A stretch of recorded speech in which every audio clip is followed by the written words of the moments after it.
Bismillahirrahmanirrahim. I am your course instructor Marina Khan. Welcome to therapeutic diet plan level 2। आज की lecture का जो part 2 है उसमें जो हम पढ़ेंगे वो है factors that effect eating habits and nutrition myths. So हम आ जाते हैं factors that effect eating habits. पहला जो फैक्टर है इसमें वो हम स्टडी कर रहे हैं about a stress. Psychological stress is a common feature of modern life and can affect individual food habits. Like some people eat more food in stress and some eat less. Studies show that the frequent and prolonged stress can adversely change the dietary habits, which can result in weight gain and consequently cardiovascular risk. Stress का जो कि है वो हमारी eating habit के साथ बहुत ही पक्का ताल्लुक है। क्योंकि अगर हम स्ट्रेस में होंगे तो बाज़ ऐसे लोग होते हैं जो कि स्ट्रेस में बहुत ज़्यादा खाना खाते हैं। तो जब आप ज़्यादा खाना खाएंगे तो आपका वेट जो कि है वो गेन हो जाएगा। वेट गेन होगा, ज़्यादा प्रोसेस्ड फूड्स लेंगे, ज़्यादा खाना खाएंगे तो आपको हार्ट डिजीज़, कार्डियोवास्कुलर डिजीज़ जो कि हैं उसका जो रिस्क है वो बढ़ जाएगा। और ऐसा भी होता है कि बाज़ औक़ात स्ट्रेस में लोग जो कि है खाना कम कर देते हैं तो वो अंडरवेट की तरफ भी चले जाते हैं। तो टिप ये है हमारे पास इस स्ट्रेस को कम करने के लिए कि try to avoid stress by drinking water, पानी पी लें, चेंज प्लेस, अपनी जगह चेंज कर लें या अपनी जो पोजीशन है वो चेंज, खड़े हैं तो बैठ जाए, बैठे हैं तो लेट जाए, जो कि हमारी सुन्नत भी है कि अपनी जगह चेंज करना, पानी पीना, हाँ बैठना या लेटना, ताकि जो हमारी कंडीशन है, जो स्ट्रेस है, हम स्ट्रेस फ्री हो जाए। दूसरा, meet someone with whom you feel stress free. किसी ऐसे बंदे के साथ मिल लें जो कि जिसके साथ आप स्ट्रेस फ्री फील करते हैं, या उसे कॉल कर लें, कॉल पर उससे बात कर लें ताकि आपकी जो कंडीशन है वो ज़रा सी रिलैक्स हो जाए, ताकि आपकी ईटिंग हैबिट्स जो कि है उसके साथ डिस्टर्ब ना हो। दूसरा जो फैक्टर है उसकी तरफ हम आ जाते हैं वो है mood. Hippocrates was the first to suggest the healing power of food. So today it is recognized that the food influences one mood and that mood has a strong influence over our food habits. For example, अगर homemade food, some food of our choices, it make our mood good, and if not our food choice, it make it bad. And another example is that is happy mood we eat more and in bad mood we eat less, and sometime in reverse. It reverse मतलब ये है कि जब mood होता है, बाज़ औक़ात हम बच्चे जो घर आ जाते हैं तो अगर अपनी फैमिली से पूछते हैं कि क्या बना हुआ है, अगर अच्छी चीज़ बनी हुई है जो उनको, तो उनको जो मूड है उसके साथ अच्छा हो जाता है, वो ज़्यादा खाना खाते हैं। बाज़ औक़ात ऐसा भी होता है कि अगर आपका मूड अच्छा है तो आप ज़्यादा खाना खाते हैं, या बाज़ मूड ख़राब होने की वजह से आप खाना कम खाते हैं। या कुछ लोगों में ये कंडीशन रिवर्स होती है, मतलब मूड अच्छा हो तो उनका दिल नहीं करता खाना खाने के लिए, या बाज़ औक़ात ऐसा होता है कि मूड बुरा हो तब खाना खाने के लिए दिल नहीं करता। तो ये हमारी ईटिंग हैबिट्स जो कि है इसके साथ इफ़ेक्ट करती हैं हमारा जो मूड है। तो इसके लिए टिप यही है कि हम अवॉइड करें situation that make you sad, कि वो सिचुएशन हम अवॉइड करें जिसकी वजह से हमारा जो मूड है वो ख़राब हो गया है, और हम ट्राई करें कि ईट उस टाइम जब हमारा मूड ख़राब हो, हम ऐसी जो फूड्स हैं वो खाएं जिसकी वजह से हमारी जो ईटिंग हैबिट्स है, हमारी जो भूख है वो बेदार हो जाए। जैसे कि बनाना हो गया, डार्क चॉकलेट हो गया, आलमंड हो गया, हर्बल टी जो कि हमारी मूड को रिलैक्स करती है, हमारी मूड को अच्छा करती है, और हमें जो कि भूख है वो लगती है, और हम अच्छे से अपना खाना जो कि है सही से खा लेते हैं। ठीक है, इसके बाद थर्ड जो हमारे पास फैक्टर है वो है diet. Healthy diet have a positive effect on physical and mental health. अगर आप फिज़िकली और मेंटली हेल्दी होंगे तो ज़ाहिर बात है कि आपकी ईटिंग हैबिट्स भी हेल्दी होंगी। अगर आप अनहेल्दी डाइट ले रहे हैं तो आपका मूड ख़राब होगा, आपकी मेंटल हेल्थ जो कि है, फ़िज़िकल हेल्थ जो कि है वो डिस्टर्ब होगी। अगर वो डिस्टर्ब होगी तो आपकी ईटिंग हैबिट्स भी डिस्टर्ब होंगे और आप डिप्रेशन और एंजाइटी की तरफ जा सकते हैं। इसके लिए टिप ये है कि try to eat balanced and healthy food on daily basis. ठीक है, फोर्थ जो कि हमारे पास है, फोर्थ वो उसमें हमारे पास आ रहा है कि फैमिली एंड पीर। फैमिली जो कि है पीयर फैमिली, यानी बाज़ ऐसे बच्चे होते हैं कि वो कोई चीज़ नहीं खाते, लेकिन जब वो अपने दोस्तों के साथ मिल लेते हैं या अपनी फैमिली के साथ, ब्रदर सिस्टर के साथ, तो वो खाना अच्छे और मज़ा ले लेकर खा लेते हैं। क्यों कि उनके एक इफ़ेक्ट, एक साइकोलॉजिकल इफ़ेक्ट होता है कि जिसकी वजह से वो फूड उनको अच्छा लगता है और वो खा लेते हैं। या बाज़ औक़ात एक फ़ूड जो कि बहुत ही न्यूट्रिशियस होता है, उनको अच्छा भी लगता है, लेकिन अगर उसका कोई दोस्त हो, भाई हो, बहन हो, वो नहीं खाता, तो वो बच्चा भी वो फूड जो कि है रिजेक्ट कर देता है। तो मतलब क्या है कि फैमिली का और दोस्तों का भी ईटिंग हैबिट के साथ बहुत ही अच्छा तगड़ा रोल है। और तो इस वजह से हम यही टिप देंगे कि हमने अपना हेल्दी इन्वायरमेंट जो कि है उसको मेंटेन रखना है अपनी सराउंडिंग में, और make a good relation with your family members, friends and relatives.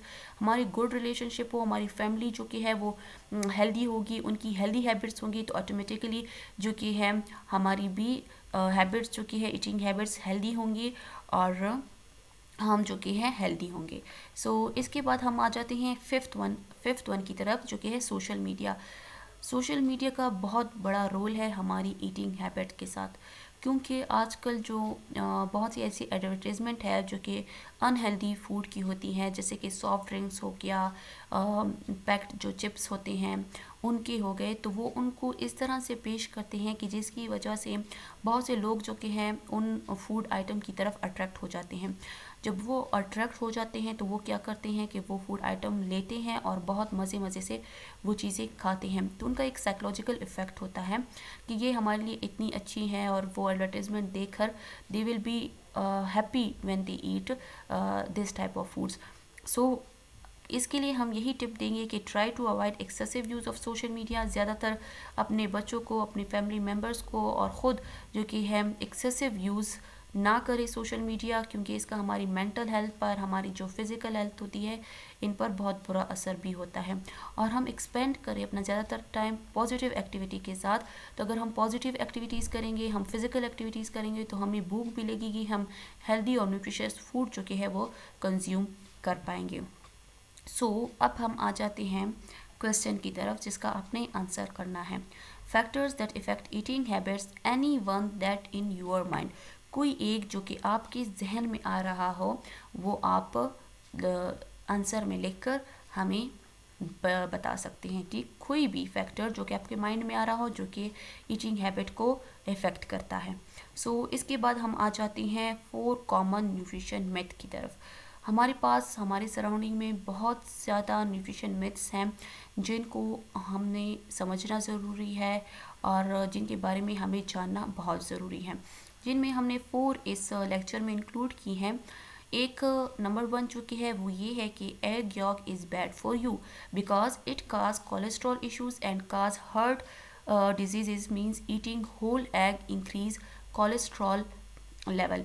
यानी अगर हम एग यॉक जो कि है बैड है, अगर हम होल एग लेंगे तो वो हमारा कोलेस्ट्रॉल लेवल इंक्रीज़ कर देगा, और हमारी जो कि है सीवीटी हार्ट डिजीज़ है वो इंक्रीज़ हो जाएंगे। फैक्ट्स हम इसके पढ़ते हैं। According to conventional wisdom cholesterol is bad for you, it cause chronic disease. दूसरा, EDA रिकमेंडेशन के मुताबिक हमें लेस देन या equal to 300 mg dietary cholesterol लेना चाहिए, जबकि एक मीडियम एग में हमारे पास 185 mg कोलेस्ट्रॉल होता है। So if you eat 2 eggs, you cross the recommended limit. So eat no egg yolk or less to reduce the risk of heart disease. तो अब हम इसके बारे में अपने फैक्ट्स पेश करते हैं कि नहीं, ये जो कि है एक मिथ है। इसके बारे में ये बात है कि कंजम्पशन ऑफ एग इंक्रीज जिस HDL कोलेस्ट्रॉल लेवल, ये हमारा हेल्दी जो कोलेस्ट्रॉल लेवल है वो इंक्रीज़ करता है, और cholesterol is necessary for every cell of body and is precursor for hormone of cortisol, testosterone and the progesterone. So without cholesterol we does not exist. Cholesterol के बगैर हम नहीं रह पा सकते, क्योंकि इसकी एक बात ये भी है कि लिवर जो कि है वो made up 75% of cholesterol. Just think Y body make something that bad for us. यानी अल्लाह कुदरती एक निज़ाम है कि हमारी बॉडी में 75% जो कि कोलेस्ट्रॉल बन रहा है, तो ऐसी चीज़ क्यों हमारी बॉडी में बनेगी जो कि बैड हो। हाँ, according to different studies egg consumption increase HDL cholesterol level. दूसरा, डिफरेंट डिजीज़ डिफरेंट स्टडीज़ हुई हैं जिनमें ये बताया गया कि no relationship between egg consumption and heart disease. एक मीडियम एग जो कि है हमें 69 कैलोरीज प्रोवाइड करती हैं और 6 gram of high quality protein, और इसकी जो प्रोटीन है वो 100% बायोलॉजिकल वैल्यू है उसकी। दूसरा ये है कि एक मीडियम एग जो कि होता है वो 50 ग्राम का होता है और have 13 essential vitamins and minerals and have one special nutrient choline जो कि वाइटल रोल प्ले करता है नर्वस सिस्टम में, डीएनए सिंथेसिस में, फैट ट्रांसपोर्ट में and metabolism, brain and memory development में। तो इन तमाम फैक्ट्स के बाद हम ये सजेस्ट कर सकते हैं कि हमें 3 होल एग्स पर डे लेनी चाहिए। अगर कार्डियोवास्कुलर डिजीज़ है किसी तो वो मॉडरेशन में ले सकता है, जैसे कि हमने इससे पहले लेक्चर में पढ़ा था कि मेडिटेरेनियन डाइट जो कि है वो सजेस्ट करती है इन मॉडरेशन एग्स। इन्हीं एग्स को बिल्कुल ही रिमूव नहीं करना अपनी डाइट से, आप ले सकते हैं बट इन मॉडरेशन लें, क्योंकि उसमें हेल्दी कोलेस्ट्रॉल होता है, बहुत सी ऐसी न्यूट्रिएंट होती हैं जिनकी हमारी बॉडी को ज़रूरत होती है। सो इसके बाद हम आ जाते हैं सेकंड मिथ की तरफ, जो कि है लो फैट और fat free means no calories. यानी अगर हम कोई लो फैट और फैट फ्री प्रोडक्ट यूज़ कर रहे हैं तो उसका मतलब है कि उसमें कैलोरीज नहीं है, ऐसा बिल्कुल भी नहीं है। बट मैनी ऐसी प्रोसेस्ड लो फैट और फैट फ्री फूड्स होती हैं जिसमें many calories as the full fat version of the same food, यानी इतनी ही कैलोरीज होती हैं जितना food for full fat version हो, ठीक है। और या बाज़ औक़ात उसमें ज़्यादा कैलोरीज भी होती हैं, क्योंकि देखिए एक जब फूड को हम फैट फ्री कर देते हैं तो उसमें फिर उसको थिक रखने के लिए शुगर ऐड कर दिया जाता है, फ्लोर ऐड कर दिया जाता है या स्टार्च वगैरह ऐड कर दिया जाता है ताकि उसका फ्लेवर टेक्सचर वगैरह इम्प्रूव हो।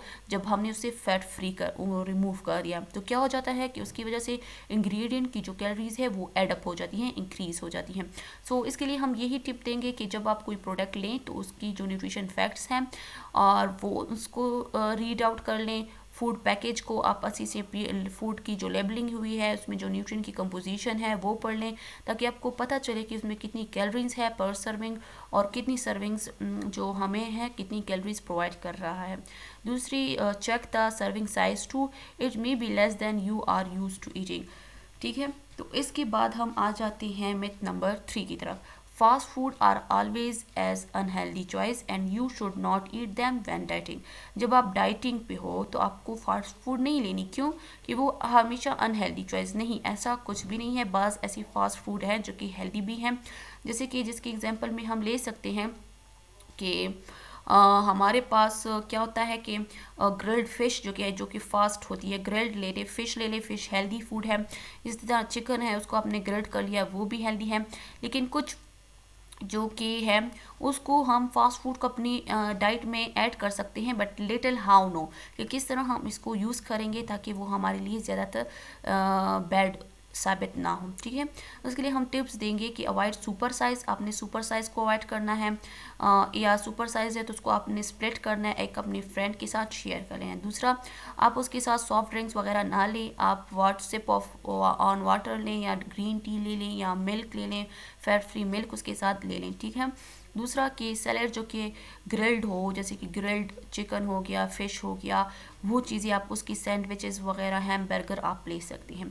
फ्राइड फूड्स ना लें, क्योंकि फ्राई करने की वजह से जो कि है उसमें कैलोरीज ऐड हो जाती हैं, तो उसकी वजह से क्या कर लें, अगर फ्राइड फूड है तो कभी कभार आप यूज़ कर सकते हैं, मगर उसको आप उसका जो बिग साइज़ है वो ना लें, छोटा लें या उसको स्प्लिट कर लें, अपने फ्रेंड के साथ शेयर कर लें।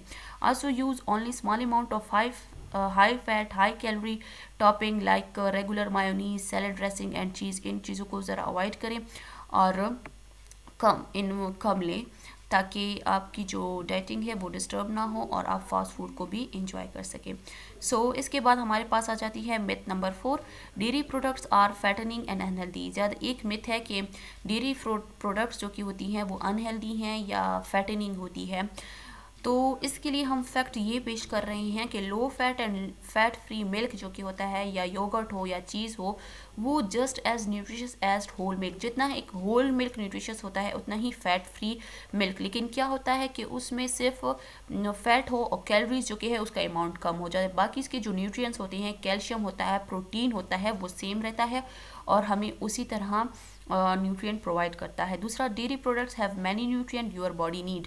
जो हमारी बॉडी को ज़रूरत, कैल्शियम की ज़रूरत होती है, प्रोटीन की ज़रूरत होती है और भी बहुत से विटामिन होते हैं जो कि मिल्क में होते हैं, जिनकी हमारी बॉडी को ज़रूरत होती है। इसके बाद हम आ जाते हैं, दे offer protein to build muscle and help organ work properly and calcium to strengthen bone हमारी बोन की स्ट्रेंथन के लिए कैल्शियम ज़रूरी है, तो ये इस वजह से हमारे डेयरी प्रोडक्ट जो कि हेल्दी है और हमें उनको लेना चाहिए। Most milk and some yogurt are fortified with vitamin D to help your body use calcium. So अब हम आ जाते हैं टिप की तरफ। Consuming 3 cups per day of fat free low fat milk और equivalent milk product is recommended, यानी हमें रिकमेंड किया जाता है लो फैट और फैट फ्री मिल्क 3 कप्स हमने कंज्यूम करने हैं। फैट और डेयरी प्रोडक्ट जो कि हैं उसको हमने ये समझना नहीं है कि ये फैटनिंग है और अनहेल्दी है, उनको ना लें, क्योंकि बहुत से ऐसे न्यूट्रिएंट्स जो इनको हमारी बॉडी को बहुत ज़्यादा ज़रूरत होती है, अशद ज़रूरत होती है। सो हमने लेना है फैट फ्री और लो फैट मिल्क इन यानी मॉडरेशन में ले सकते हैं अगर किसी को कार्डियोवास्कुलर डिजीज़ है या कोई अदर ऐसा इशू है, लेकिन हमने इसको बिल्कुल अवॉइड नहीं करना। यानी 3 कप्स हमने लेने हैं लो फैट और फैट फ्री। सो इसी के साथ हमारा जो आज का टॉपिक है वो हम क्लोज़ कर देते हैं और आज का लेक्चर जो कि है वो हैंड हो गया है। Thank you so much for the listening.